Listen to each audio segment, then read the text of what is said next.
ಎಂಡೆಲ್ಲ ಶುರು ವಿಶೇಷ ಚರ್ಚೆಗೆ ಮತ್ತೆ ಸ್ವಾಗತ.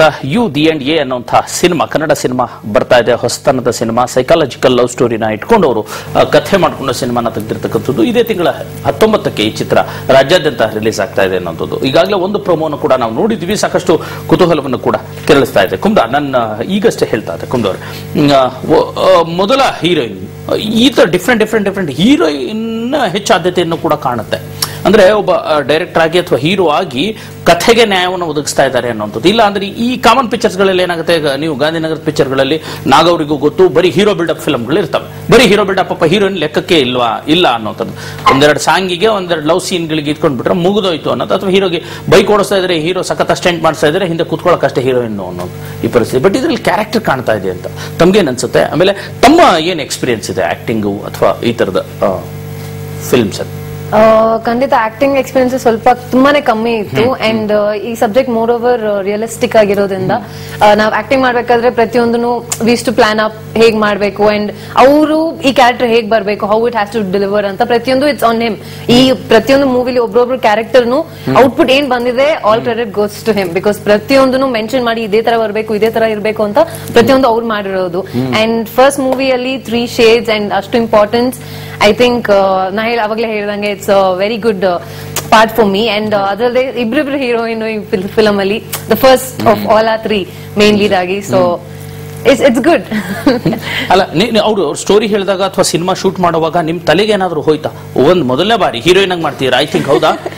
ಹೌದಾ, ಮೊದಲನೇ ಬಾರಿ ಹೀರೋಯಿನ್ ಆಗಿ ಎಕ್ಸ್ಪೀರಿಯನ್ಸ್ ಇರುವಂತವ್ರಿಗೆ ಈ ರೀತಿ 3 ಪಾತ್ರಗಳು ಅಥವಾ 3 ಶೇಡ್ ಹೋಗಲ್ಲ ತಲೆ ಒಳಗಡೆ. ಹೌದಾ, ನೀವ್ ಹೇಳಿದ್ ಮಾಡ್ತೀವಿ ಸರ್, ನಮಗೆ ಗೊತ್ತಾಗಲ್ಲ, ನೀವ್ ಹೇಳಿ ಸರ್ ಏನ್ ಮಾಡ್ತೀವಿ ಅದು ಅಂತಾರೆ ಡೈರೆಕ್ಟರ್, ನೀವ್ ಹೇಳ್ಬಿಡಿ ಅಂತ.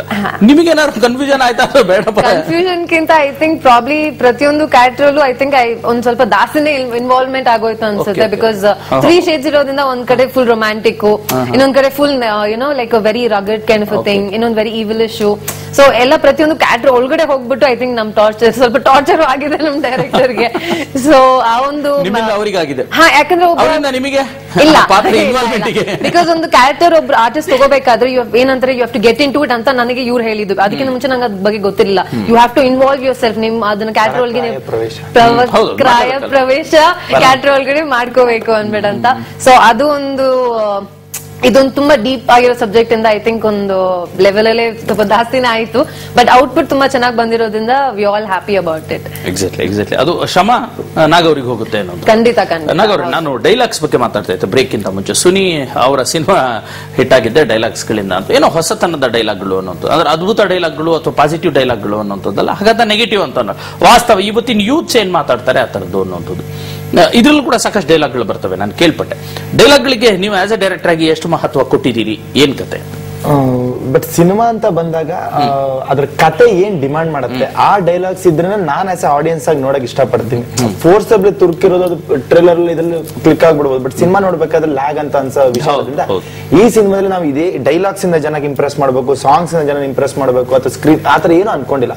ಕತೆ ಬಂದಿತ್ತು ನನ್ನ ಮೈಂಡ್ ಅಲ್ಲಿ, ಅದೇ ಹೇಳಲ್ಲ ಎ ಪಿಕ್ಚರ್ ನೋಡಿದಾಗ ನನ್ನ ಮೈಂಡ್ ಅಲ್ಲಿ ಬಂದಿತ್ತು, ಓಕೆ ಈ ತರದೊಂದು ಮುಂದ್ ಮಾಡ್ಬೇಕಂತ. ಅದು ಯಾವತ್ತೋ ಮಲ್ಕೊಂಡಾಗ ಅದೊಂದು ಡೆವಲಪ್ ಆಗ್ತಾ ಹೋಗ್ತಾ ಇತ್ತು. ಅದು ಪೇಪರ್ ಮೇಲೆ ಜಾಸ್ತಿ ಬಿದ್ದಿಲ್ಲ, ತಲೆಲ್ಲೇ ಜಾಸ್ತಿ ಇದ್ದಿದ್ದು.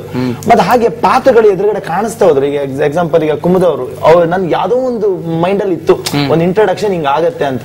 ನಮ್ ಸಿನಿಮಾದಲ್ಲೂ ನಮ್ದವ್ರದ್ದು ಇಂಟ್ರೊಡಕ್ಷನ್ ಕಾಫಿ ಡೇಲ್ ಆಗುತ್ತೆ, ನಮ್ ರಿಯಲ್ ಲೈಫ್ ಅಲ್ಲೂ ಅವ್ರು ಕಾಫಿ ಡೇಲ್ ಆಗಿದೆ. ಅವ್ರಿಗೆ ಈ ವಿಷಯ ಅವ್ರಿಗೆ ಗೊತ್ತಿದೆಯೋ ಗೊತ್ತಿಲ್ಲ, ಬಟ್ ಅವ್ರು ಹೇಗೆ ಆಗುತ್ತೆ ಕನೆಕ್ಷನ್, ಅದ್ರ ಮೇಲೆ ಕತೆ ಮುಂದಕ್ಕೆ ಹೋಗುತ್ತಾ ಅಂತ ನಂಗೆ ಅನ್ಸುತ್ತೆ. ಮತ್ತೆ ಫಸ್ಟ್ ಮೀಟಿಂಗ್ ಅಲ್ಲೇ ನನಗೆ ಅನ್ಸ್ತು ನನ್ನ ಎನರ್ಜಿಕ್ಕಿಂತ ಅವ್ರ ಎನರ್ಜಿ ತುಂಬಾ ಹೈ ವೋಲ್ಟೇಜ್. ಈಗ ನಾನು ಇಷ್ಟು ಕಾನ್ಫಿಡೆಂಟ್ ಆಗಿ ಮಾತಾಡ್ತೀನಿ, ಇನಿಷಿಯಲ್ ಡೇಸ್ ಅಲ್ಲಿ, ಯಾಕಂದ್ರೆ ಇದೊಂದು ಹೈ ಜಂಪ್. ಈಗ ನಾನು ಸೆನ್ಸರ್ ಕಾಪಿ ಕೈಲಿ ಇಟ್ಕೊಂಡು ಮಾತಾಡೋ ನಾಗೇಂದ್ರನೇ ಬೇರೆ. ಸಿನಿಮಾ ಇನ್ನ ₹1 ಖರ್ಚು ಮಾಡಿಲ್ಲ, ದುಡ್ಡು ಇಟ್ಕೊಂಡು ಇದೀಗ ಮಾಡ್ಬೇಕಾ ಅಂತ ಹೊರಡ್ಬೇಕಾದ್ರೆ ₹1 ಹಾಕಿದ್ರೆ ಮತ್ತೆ ಎಲ್ಲ ಹೋಗ್ಬಿಡುತ್ತೆ. ಇದೊಂದು ಜೂಜಿದ್ದಂಗೆ ಅಂತ ಎಲ್ಲರೂ ಹೇಳ್ತಾ ಇರ್ತಾರೆ ಬೇರೆ. ಆ ಒಂದು ಟೈಮ್ ಅಲ್ಲಿ ನಂಗೆ ಎನರ್ಜಿ ಟೋಟಲ್ ಪುಷ್ಪಟಕನೇ ಇತ್ತು. ಇವ್ರನ್ನ ಭೇಟಿ ಆದಾಗ ಇವ್ರು ಕೊಟ್ಟರೆ ಕಾನ್ಫಿಡೆಂಟ್, ಯಾಕಂದ್ರೆ ನಾನು ಅನ್ಕೊಂಡಿದ್ದು ಯಶ್ ಅವರನ್ನ ಈ ಸಿನಿಮಾ ಹೀರೋ ಆಗಿ ಹಾಕೋಬೇಕು ಅಂತ ನನ್ನ ಮೈಂಡ್ ಸೆಟ್ ಇತ್ತು. ಹೀರೋಯಿನ್ ನ್ಯೂ ಕಮರ್ ಇಟ್ಕೋಬೇಕು, ಯಶ್ಗೆ ಅವರಿಗೆ ಎಷ್ಟಿದ್ರು ಹೀರೋಯಿನ್ ಕನ್ಸಿಡರ್ ಆಗಲ್ಲ. ಇವ್ರ ಎನರ್ಜಿ ನೋಡಿ ಈ ಕಾಂಬಿನೇಷನ್ ಚೆನ್ನಾಗತ್ತೆ ಅಂತ ಇವರಿಗೆ ನಾನು ಕತೆ ಹೇಳಿದಾಗ ಇವ್ರ ಜೋಶ್ ನೋಡಿ ಇವ್ರು ಈ ಜೋಶಿಗೆ ಬಂದ್ರಲ್ಲ, ಯಶ್ ಅವ್ರನ್ನ ಹೆಂಗ್ ಇದ್ ಮಾಡೋದು ಅಂತ ನೋಡಿದಾಗ ಅದು ಬಜೆಟ್ ಇದು ಅದೆಲ್ಲ ಆಗಿ ಕಡೆ ಗೊತ್ತಾಯ್ತು. ಹೇಗೋ ನಾನೇ ಆ ಪಾತ್ರದಲ್ಲಿ ಬರ್ಬೋದೇನೋ ಅಂತ ಹೇಳಿ ನಾನು ಫಿಕ್ಸ್ ಆಗಿ ಬಂದಿರೋದು. ಆಕ್ಚುಲಿ ಫಸ್ಟ್ ಹೀರೋಯಿನ್ ಇವರೇ ಫಿಕ್ಸ್, ಯಾಕಂದ್ರೆ ಇದು ಹೀರೋಯಿನ್ ಓರಿಯೆಂಟೆಡ್ ಆಗಿರೋದ್ರಿಂದ ಅಲ್ಲಿ ಸಿನಿಮಾ ನೋಡಿದಾಗ ಹೀರೋಯಿನ್ ಅಂತ ಅನ್ಸಲ್ಲ, ಬಟ್ ಆದ್ರೆ ಆ ಕ್ಯಾರೆಕ್ಟರ್ ಎಷ್ಟು ಸ್ಟ್ರಾಂಗ್ ಆಗಿದೆ ಅಂತ ಹೇಳಿದ್ರೆ ಅದು ಮಾಡೋದು ಕಷ್ಟ. ಅಂದ್ರೆ ನಾನು ಹೇಳೋದು ರನ್ಸ್ ಕ್ರಿಕೆಟ್ ಅಲ್ಲಿ ಹೇಗೆ ಒಂದು 6 ಹೊಡೆಯೋದು ಎಷ್ಟು ಕಷ್ಟ ಅಂತ ಹೇಳಿದ್ರೆ ಇವ್ರದ್ದು ಒಂದೊಂದು ಡೈಲಾಗ್ ಡೆಲಿವರಿ ಲೆಂತಿ ಅದು ತುಂಬಾ ಅದ್ಭುತವಾಗಿ ಅವರು ಮಾಡಿದ್ದಾರೆ. ಅಲ್ಲ ಹೆಂಗೆ ಪಾಪ ಅವ್ರಿಗೆ ಎಕ್ಸ್ಪೀರಿಯನ್ಸ್ ಇಲ್ಲ, ಹೆಂಗೆ ಅದನ್ನ ಕ್ಯಾಚ್ ಮಾಡಿದ್ರಿ, ಹೆಂಗೆ ಅವ್ರಿಗೆ ಪ್ರಿಪೇರ್ ಮಾಡಿದ್ರಿ, ತಯಾರು ಮಾಡಿದ್ರಿ, ಹೆಂಗ್ ಮಾಡಿಸಿದ್ರಿ? ಅದು ಸ್ಪಾಂಟೇನಿಯಸ್ ಆಗಿ ಆಗಿದ್ದು. ಕತೆ ಹೇಳಿದೆ ಇಮಿಡಿಯೇಟ್ಲಿ ಅವ್ರು ರೆಸ್ಪಾಂಡ್ ಮಾಡೋದಕ್ಕೆ ಓಕೆ ಇದು ಹೀಗೀಗಂತ. ಈಗ ಕೆಲವರಿಗೆ ಅರ್ಥ ಆಗಿದ್ದವರು ಇನ್ನೊಮ್ಮೆ ಹೇಳಿ ಹಂಗ ಹಿಂಗ ಅಂತ ಹೇಳಿದಾಗ ಗೊತ್ತಾಯ್ತು ಇವ್ರ ಕೆಲ ಆದಂಗೆ ಅಂತ ಹೇಳಿ ಹೊಟ್ಬಿಡ್ತೀವಿ ಅಲ್ಲಿ.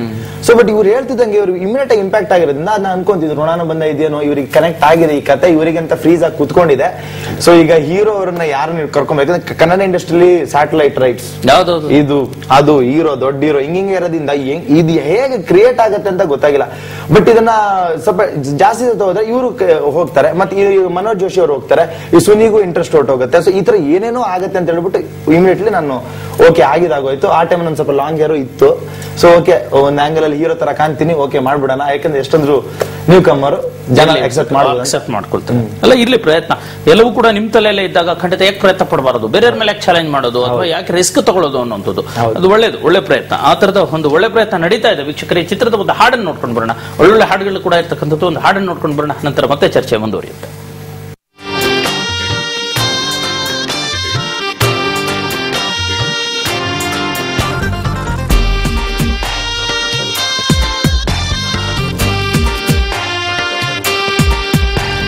ಫಸ್ಟ್ ಟೈಮು ಹಾಟಲ್ಲಿ ಇಂಥ ಫೀಲಿಂಗು, ಅದು ಏನಂತ ತಿಳಿವಲ್ದು ಬಾರಿ ನಿಂದೆ ಗೊಂಗು.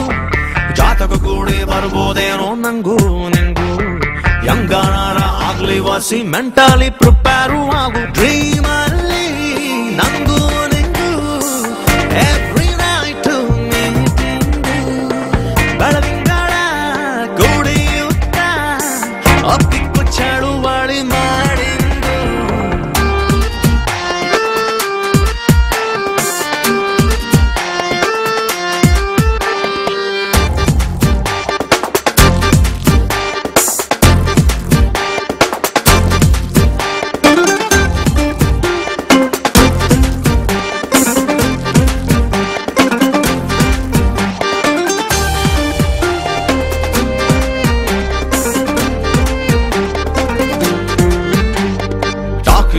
ಕಾರ್ನರ್ ಸೀಟಲ್ಲಿ ಕೈ ಕೈ ಹಿಡ್ಕೊಂಡು ಅಂತಿಕೊಂಡೆ ಹಾರರ್ ಸಿನಿಮಾ ನೋಡೋಣ.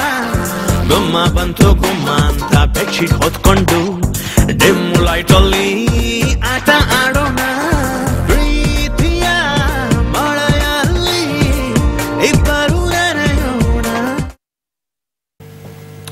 ಹಾಡುಗಳು ಕೂಡ ಲವಲವಿಕೆಯಿಂದ ಕೂಡಿರ್ತಕ್ಕಂಥದ್ದು. ಒಳ್ಳೆ ಹಾಡುಗಳನ್ನ ತೆಗೆದಿದ್ದಾರೆ, ನೋಡೋದಕ್ಕೂ ಕೂಡ ಅಂದವಾಗಿದೆ ಅನ್ನೋಂಥದ್ದು. ಹೇಗೆ ಎಲ್ಲೆಲ್ಲ ಲೊಕೇಶನ್ಸ್ ಇತ್ತು, ಹೇಗೆ ಹಾಡುಗಳು ಹೇಗೆ ಪ್ಲಾನ್ ಮಾಡಿದ್ರಿ? ಮೇಜರ್ ಆಗಿ ಬೆಂಗಳೂರು ಬಿಟ್ರೆ ಗೋವಾದಲ್ಲಿತ್ತು. ಓಕೆ, ಅದು ಬಿಟ್ಟು ಒಂದು ಸಾಂಗಿಗೆ ನಾವು ಮನಾಲಿಗೆ ಶೂಟ್ ಹೋಗಿದ್ವಿ. ಓಕೆ ಓಕೆ, ಹಾ ಅದೊಂದು ಇದೆಲ್ಲ ಇದೆಯಲ್ಲ ಐಸ್ ಮೇಲೆ, ಅದು ಕಾನ್ಸೆಪ್ಟ್ ಗೆ ಅದೇ ಸೂಟಬಲ್ ಪ್ಲೇಸ್. ಅದೇ ಟೈಮ್ ಅಲ್ಲಿ ಇವರು ಡ್ಯಾನ್ಸಿಂಗ್ ಸ್ಟಾರ್ ಅಲ್ಲಿ ಬೇರೆ ಇದ್ರು. 3-4 ಮಂತ್ಸ್ ಈಗ ನ್ಯೂ ಕಮರ್ಸ್ ಏನೇನ್ ಕಷ್ಟ ಆಗುತ್ತೆ ಚಾನಲ್ ಮುಂದೆ ಹೇಳ್ಕೊಳ್ಳೇಬೇಕು. ನಾವು ಲೊಕೇಶನ್ ಫಿಕ್ಸ್ ಮಾಡಿರ್ತೀವಿ, ಡೇಟ್ ಫಿಕ್ಸ್ ಆಗಿರುತ್ತೆ, ಇವ್ರ ಪಾತ್ರದಲ್ಲಿ ಇನ್ವಾಲ್ವ್ ಆಗ್ಬಿಟ್ಟು ಅದ್ರಲ್ಲಿ ಅಲ್ಲಿ ಏನೋ ರಿಯಲ್ ಲೈಫ್ ಅಲ್ಲಿ ಸರ್ ಇದು ಸಿನಿಮಾದಲ್ಲಿ ನಮ್ದವ್ರದ್ದು ಜಗಳ ಸೀಕ್ವೆನ್ಸ್ ಆದ ನಂತರದಿಂದ ರಿಯಲ್ ಲೈಫ್ ಅಲ್ಲಿ ಜಗಳ ಸೀಕ್ವೆನ್ಸ್ ಕ್ರಿಯೇಟ್ ಆಗಿ ಅವರು ಡ್ಯಾನ್ಸಿಂಗ್ ಸ್ಟಾರಿಗೆ ಹೋಗಿ ಅಲ್ಲೂ ಒಂದು ಕಿರಿಕ್ ಸ್ಟಾರ್ ಅಂತ ಒಂದು ಅವಾರ್ಡ್ ಅನ್ನು ತಗೊಂಡು ಬಂದಿದ್ದಾರೆ. ಸೊ ಈ ಕನೆಕ್ಷನ್ ಅದು ಹೇಗೆ ಹೇಳೋದಂತ ಗೊತ್ತಾಗಲ್ಲ. ಇದು 1.5 year ಆಯ್ತು ಅನ್ಸುತ್ತೆ. ಸೊ ಆ ಸಾಂಗ್ ಶೂಟಿಂಗ್ ನಾವು ಮನಾಲಿಗೆ ಹೋಗಿದ್ದು. ಶ್ರಮ ಪಟ್ಟಿದ್ದೀರಾ? ಈ ತರ ತುಂಬಾ ವಿಷಯ ಪಟ್ಟಿದ್ದೀರಾ. ಏನಾಯ್ತು ಅದು? ಯಾಕೆ ಜಗಳ ಮಾಡ್ಕೊಂಡ್ರಿ? ಅದು ಹೇಳಿಲ್ವಾ, ಕ್ಯಾರೆಕ್ಟರ್ ಇನ್ವಾಲ್ವ್ಮೆಂಟ್ ಆಗಿ ಒಂದು ಏನೋ ಒಂದು ಇದಾಗಿ I think it was VFX ಸ್ವಲ್ಪ ನೋಡಿ. ಈಗ ಇವರೊಟ್ಟಿಗೆ ಈಗ ಮಾತಾಡ್ತಾ ಇದ್ದಾಗ ಈಗ ಎಷ್ಟು ಚೆನ್ನಾಗಿ ರೆಸ್ಪಾಂಡ್ ಮಾಡ್ತಿದ್ದಾರೆ. ಆ ಟೈಮ್ ಅಲ್ಲಿ ಬರೀ ಲುಕ್ಕೆ ಅದೇನೋ ಮೈ ಮೇಲೆ ಬಂದಿತ್ತು ಅಂತ ಅನ್ಸುತ್ತೆ. ಸೊ ಅದು ವಿ ಕ್ಯಾನ್ಟ್ ಎಕ್ಸ್ಪ್ಲೇನ್, ಕೆಲವೊಮ್ಮೆ ಅದು ಹೇಳಕ್ ಆಗಲ್ಲ. ಅದೆಲ್ಲ ಸ್ಪಿರಿಚುವಲ್ ಅಂತ ಉಪೇಂದ್ರ ಅವ್ರ ಕಲ್ಪನಾ ಯಾವ್ದಾದ್ರು ಬಂದಿತ್ತು ಮೇ ಬಿ. ಸೊ ಅದೊಂದೊಂದು ಚಿಕ್ಕ ಟಾಕ್ ಆಗಿ ಐ ಥಿಂಕ್ ಮೀನ್ ಮೇಲೆ ಸ್ವಲ್ಪ ಗ್ಯಾಪ್ ಆಗಿತ್ತು. So I thought why just wait here ಅಂದ್ಬಿಟ್ಟಂತ, because I was pissed with him. I thought okay ಚಲೋ ಡಾನ್ಸಿಂಗ್ ಸ್ಟಾರ್ ಹೋಗ್ಬಿಡೋಣ. ಅಂಡ್ ಐ ಥಿಂಕ್ ಆಲ್ಮೋಸ್ಟ್ ಶುರು ಆಯ್ತು, ಇನ್ನೇನ್ ಸಾಂಗ್ ಶೂಟಿಂಗ್ ಎಲ್ಲ ಫಿಕ್ಸ್ ಮಾಡಿದ್ರು. And I had to quit because ನನಗೆ movie more important ಆಗಿತ್ತು. Because ನನಗೆ ರಿಯಾಲಿಟಿ ಶೋ ಪ್ರತಿಯೊಂದು 3 ತಿಂಗಳಿಗೆ ಬರುತ್ತೆ, ಬಟ್ ಮೂವಿ ಅನ್ನೋದು ಒಂದ್ ಚಾನ್ಸ್, ಮತ್ತೆ ಪದೇ ಸಿಗೋದಿಲ್ಲ. So I quit the show. And ಅಲ್ಲೂ ಸಾಕಷ್ಟು ಅಷ್ಟೇ was not satisfied with it. So I thought okay ಅಲ್ಲಿರೋ ಬದಲು I think it's better quit ಮಾಡಿ I think I have to go finish my shooting ಅಂದ್ಬಿಟ್ಟಂತ then we got back and ಅವಾಗಿಂದ ಮತ್ತೆ ಶುರು ಆಯ್ತು.